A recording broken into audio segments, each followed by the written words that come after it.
गोळीबाराच्या घटनेने पुणे पुन्हा एकदा हादरलाय। गाडीला साईड दिली नाही म्हणून पुण्यातील कोथरूड भागात गोळीबार करण्यात आला। निलेश घायवळ टोळीकडून करण्यात आलेल्या या गोळीबारात एक जण गंभीर जखमी झालाय। पुण्यातील कोथरूड मधील सह्याद्री रुग्णालयात जखमींवर उपचार सुरू आहेत। घायवळ टोळीतील मुसा शेख, रोहित आखाड, गणेश राऊत आणि मयूर कुंभारे यांनी गोळीबार केल्याची माहिती आहे। मध्यरात्री कोथरूड भागात ही घटना घडली आहे। या संदर्भात अधिकची माहिती देत आहेत आपले प्रतिनिधी सागर आव्हाड। सागर, नेमकं काय घडलंय? पुण्यातल्या गुन्हेगारी विश्वात आता वाढ होतीये का?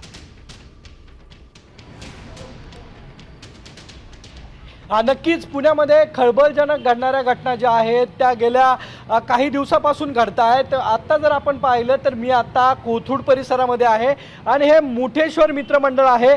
गाडीला साईड दिली नाही म्हणून प्रकाश धुमाळवरती घायवळ टोळीतील 4 जणांनी गोळीबार केलेला आहे आणि त्याच्या मांडीला गोळी लागलेली होती। आपण जर पाहिलं तर हा पहिला स्पॉट आहे आणि याच बस स्टॉपच्या समोर गाडीला साईड दिली नाही, यावरून हा वाद सुरू झालेला होता।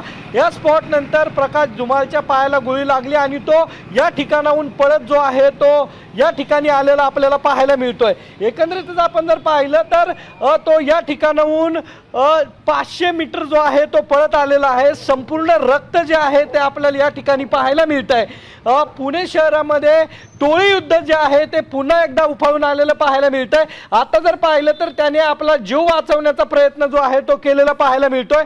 मी आपल्याला दाखवू शकतो की या ठिकाणाहून प्रकाश धुमाळ जो आहे तो रात्रीच्या सुमारास पळालेला होता। पोलिसांकडून या 4ही आरोपींना ताब्यात घेतलेलं आहे। अटकची प्रक्रिया जी आहे ती सुरू आहे। मात्र या ठिकाणी येऊन तो थांबलेला होता। पोलिसांनी या ठिकाणी अजूनही पंचनामा जो आहे तो केलेला पाहायला मिळत नाहीये। संपूर्ण रक्ताचे डाग जे आहेत ते प्रकाश धुमाळचे या ठिकाणी पाहायला मिळतात। मात्र घायवळ टोळीचा उच्छाद जो आहे तो पाहायला मिळतोय। पुणे शहरामध्ये टोळी युद्ध जे आहे ते पुन्हा एकदा उफाळून आलेलं पाहायला मिळत आहे। आपण जर पाहिलं तर आयुष कोमकरची हत्या करण्यात आंदेकर टोळीने केलेली होती। त्याच नंतर आता पुन्हा घायवळ टोळीने मुंडकं वर काढलेलं आपल्याला पाहायला मिळतं। एकंदरीतच हा भयानक प्रकार आहे। हा स्फोट आहे। या ठिकाणाहून प्रकाश धुमाळ आपला जीव वाचवण्यासाठी पळत होता आणि या ठिकाणाहून त्यांनी उडी मारली आणि नंतर हे 4ही लोक जे आहेत ते या ठिकाणाहून पळून गेलेले आहेत। या 4घांनाही पोलिसांनी अटक केलेली आहे। हा परिसर जर बघितला तर आपण हा कोथरूड परिसर आहे।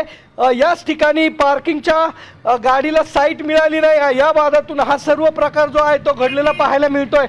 नक्कीच कोथरूडकरांच्या मनामध्ये एक मोठी भीती जी आहे ती निर्माण झालेली पाहायला मिळते। स्पॉटवरती जरी पोलिसांनी या सर्व आरोपींना आता ताब्यात जरी घेतलं असलं तरी घायवळ टोळी जी आहे ती एकदम सक्रिय पुन्हा झालेली पाहायला मिळते।